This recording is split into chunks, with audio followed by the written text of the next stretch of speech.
My roommate's girlfriend tried getting me evicted, so I got her dumped. 7 years ago, I moved into a 4-bedroom house with 3 of my friends. I was the only woman among 3 dudes. One of the roommates was the owner's son. We were all friends in college and, honestly, it was the best 2 years ever living situation-wise. We all had different work schedules, and because I worked the earliest, 6 a.m., I had the only downstairs bedroom. My friend, let's call him Jay, who worked night shifts and got home at 4:30 a.m., had the room above me so that we didn't wake each other coming home. During the week, Jay and I would eat breakfast together before he went to bed and I went to work. We had a jar in the kitchen we all would throw spare cash in, like $5 or $10 at a time each. That was for common groceries like milk, eggs, basic bread, and occasional house meals and beer, because we were in our early to mid-20s. The rule was always that if you used the last of the common use stuff, you'd take from the jar to cover the cost and grab it from the store ASAP. When we grabbed pizza or I'd make a meal for everyone, we used the same fund. This all is very important. About 5 months into the living situation, Jay met Karen and started dating her. He brought her to one of our game nights to introduce her to us to get a feel for how she'd mesh with us, and all was fine when she thought I was only the girlfriend of another roommate. Because we were playing in the dining room right by my room, Karen saw me go in that room to grab a sweater early in the night. Then she saw my roommate, the one she assumed I was dating, go upstairs to grab his phone charger. The entire vibe changed and she started to ask me who I was dating. She was floored when my roommates confirmed I lived there. I had my own room, and I wasn't dating any of them. She saved face, said she was just surprised I'd want to live with 3 men, and we moved on.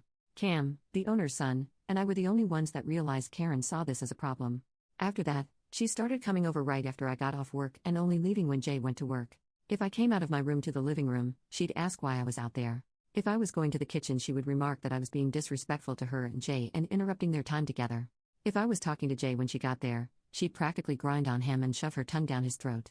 She even complained that I was ruining the mood for doing my laundry. Jay had made it clear that he knew she was being a problem and had started pushing for them to just chill in his room. Unfortunately, she used the opportunity to make some of the worst adult film imitation noises any of us other roommates had ever heard. We laughed it off and just left those 2 alone. After a couple of weeks, she had gotten drunk before Jay went to work and we insisted she stay in his room and sleep it off. I literally brought her food and Tylenol because this girl was going to feel like hell in the morning. The next morning, Jay came home and started making breakfast for me and him when Karen came down and just started screaming. She woke the other 2 roommates up. She accused Jay of cheating, accused me of having relations with all the guys, then made the dumbest statement possible. She demanded I pay Jay back for the food he was wasting on me. Cam literally grabbed a $5 from the jar and slapped it in Jay's hand. Cam and I had a come to Jesus talk with Jay. We both told him if she couldn't deal with me living there, then she could no longer come over. Jay asked for a week to figure things out, trying to claim she was just caught by surprise when she saw him making me breakfast and not thinking clearly. We gave him a week. In that week, mysteriously the grocery jar was getting raided. We all noticed and talked about it. We noticed my clean dishes were appearing, still clean, in the sink. Little things were disappearing from common rooms and weirdly appearing in my room. Karen was being sweet. She was not exactly covert. Cam and I knew she was sowing chaos, but, being curious where this was headed, we just watched. After a week, Cam gets a call from his mom asking if I had been going through something lately. Apparently a concerned party had sent her picture after picture and story upon story about how I was trashing the house and stealing. Karen expected this to get me in trouble. Luckily for me, my landlord was actually worried I was not doing okay and wanted Cam to help me get through it. Cam told me and I started planning my petty revenge. First thing I did was eliminate the grocery jar. I split up what was in it evenly between the 4 of us and told them that because of the raided stash, I felt it needed to go away. Karen didn't like this, but when asked why, she claimed it was rude for me to make a unilateral decision. Cam backed me. Battle won. Then I started hanging with Cam in the living room every day. She complained, but Jay told her it's our house and we can do as we please. When she would go to the kitchen, one of us always asked what she was doing in our fridge. She stopped going in our fridge after 2 days. The weekend was here and we knew Jay had an extra overnight shift and Karen was planning to stay in his room so they could hang out the next day. Cue my biggest petty move ever.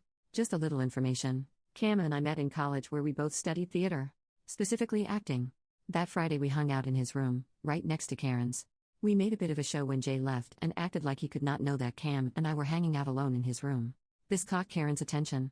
We started shaking the bed, 2 nerdy people hip thrusting the end of the bed to give the illusion that the spicy thing was going down is quite awkward but oh so entertaining.